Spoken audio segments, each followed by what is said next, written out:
Welcome to my channel top lines defence info. मैं आपका दोस्त अविनाश लाया हूं टॉप लाइन्स डिफेंस अपडेट। तो चलिए शुरू करते हैं। 2005 में इंडिया ने फ्रांस के नेवल ग्रुप के साथ मिलकर 23,000 करोड़ में 6 स्कॉर्पियन क्लास की सबमरीन को इंडिया के एमडीएल में बनाने का कॉन्ट्रैक्ट साइन किया था, जो कि काफी लेट होने के बाद 2017 में पहली स्कॉर्पियन सबमरीन आईएनएस कलवरी को लॉन्च किया गया तथा उसके बाद सभी सबमरीन रेगुलर इंटरवल पे इंडियन नेवी में इंडक्ट होते चले गए और फाइनली सबसे लास्ट सबमरीन आईएनएस बक्सीर इस साल के शुरुआत में इंडियन नेवी के अंदर इंडक्ट हो चुकी है। हालांकि Indian navy already 7 Russian kilo class की सबमरीन तथा 4 जर्मनी की एचडीडब्ल्यू सबमरीन भी ऑपरेट कर रही है, लेकिन ये सभी सबमरीन काफी पुरानी पड़ चुकी है और इनको भविष्य में रिप्लेस करने के लिए ही इंडियन नेवी ने नेवल ग्रुप के साथ मिलकर 6 कलवरी क्लास की सबमरीन को बनवाया गया था। हालांकि इंडियन नेवी को ये पता था कि सिर्फ 6 नए सबमरीन को ही बनवाने से इंडियन नेवी पाकिस्तान नेवी तथा चाइनीज नेवी को काउंटर नहीं कर सकती है और इसीलिए इंडियन नेवी ने अपनी सबमरीन फ्लीट की संख्या को और बढ़ाने तथा एडवांस बनाने के लिए कई सबमरीन प्रोजेक्ट को शुरू कर चुका है, जिसमें मुख्य रूप से प्रोजेक्ट 75I तथा प्रोजेक्ट 77 है। Indian navy nuclear power submarine पर भी काम कर रहा है, जिसके तहत Indian navy already 2 nuclear power submarine को इंडक्ट कर चुका है, तो वहीं तीसरी न्यूक्लियर पावर सबमरीन इस साल के लास्ट तक इंडियन नेवी में शामिल कर ली जाएगी। जहां प्रोजेक्ट 75I की सबमरीन प्रोजेक्ट 75 की तरह ही डीजल इलेक्ट्रिक सबमरीन होगी, तो वहीं प्रोजेक्ट 77 की सबमरीन न्यूक्लियर अटैक सबमरीन होने वाली है। इंडियन नेवी ने जहां प्रोजेक्ट 75 की सबमरीन के लिए नेवल ग्रुप से टाई अप किया था, तो वहीं प्रोजेक्ट 75I के लिए जर्मनी के टीकेएमएस कंपनी के साथ मिलकर और एडवांस सबमरीन को बनाने का कॉन्ट्रैक्ट साइन किया है। प्रोजेक्ट 75I की सबमरीन अपने पिछले प्रोजेक्ट की सबमरीन के मुकाबले काफी एडवांस होने वाली है और एमडीएल ही प्रोजेक्ट 75I की सबमरीन का कंस्ट्रक्शन करेगी। हालांकि इंडियन नेवी ये चाहती थी कि चूंकि प्रोजेक्ट 75 की सभी सबमरीन बन चुकी है तथा अभी एमडीएल शिपयार्ड आइडल भी पड़ा हुआ है और नेक्स्ट प्रोजेक्ट को आने पे अभी टाइम है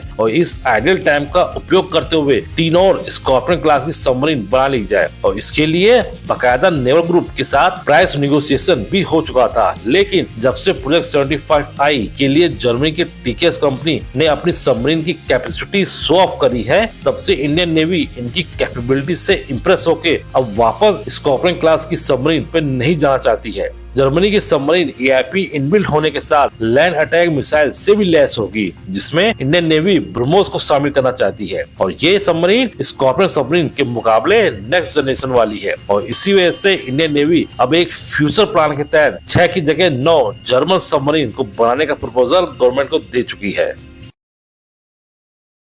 ऑपरेशन सिंदूर ने इंडियन आर्म फोर्सेस तथा उसमें भी इंडियन एयरफोर्स को काफी एक्सपीरियंस दिया है, जिसके जरिए इंडियन एयरफोर्स को अपनी शॉर्टकमिंग के बारे में मालूम चल पाया था और अब इंडियन एयरफोर्स अपनी इन्हीं शॉर्टकमिंग के ऊपर काम करना शुरू कर चुका है, ताकि अगर भविष्य में फिर से किसी भी टाइप का स्क्रिमिश पाकिस्तान या फिर चाइना के साथ होता है तो उसे इंडियन एयरफोर्स बाखूबी संभाल सके। ऑपरेशन सिंदूर के दौरान इंडिया तथा पाकिस्तान एयरफोर्स मेनली एक दूसरे के खिलाफ लड़ रहे थे और दोनों देशों की एयरफोर्स स्टैंड ऑफ डिस्टेंस से एक दूसरे के ऊपर फायर करने की कोशिश कर रहे थे। एक तरफ पाकिस्तान एयरफोर्स के JF-17 तथा J-10C PL-15 मिसाइल से लैस थे, तो वहीं इंडियन एयरफोर्स ने अपना लेटेस्ट फाइटर जेट राफेल को फील्ड कर रखा था। Pakistani JF-17 originally PL-15 missile से लैस थे, जिनकी रेंज 200 से 300 किलोमीटर तक थी, जबकि ऑपरेशन सिंदूर शुरू होने से पहले इन PL-15 मिसाइल की रेंज 145 किलोमीटर बताया जा रहा था। तो वहीं दूसरी तरफ Indian Rafale jet Meteor missile से लैस थे, जो कि 160 से 200 किलोमीटर तक फायरिंग रेंज रखते हैं और इस प्रकार से ऑपरेशन सिंदूर तथा अभी तक BVR कैपेबिलिटी में पाकिस्तानी एयरफोर्स ने इंडियन एयरफोर्स के ऊपर एज बना के रखा है।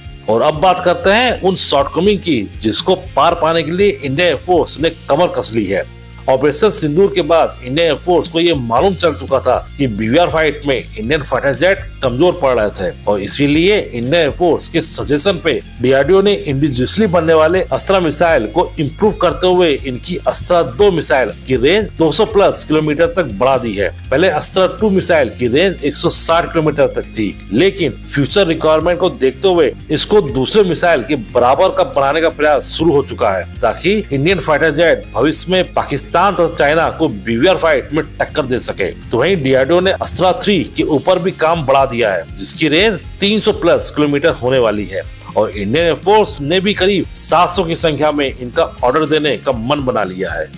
इसी तरह की डिफेंस न्यूज और फैक्ट्स की रेगुलर अपडेट पाने के लिए मेरे चैनल को लाइक और सब्सक्राइब जरूर कीजिए और हाँ, बेल आइकन दबाना मत भूलिएगा। जय हिंद।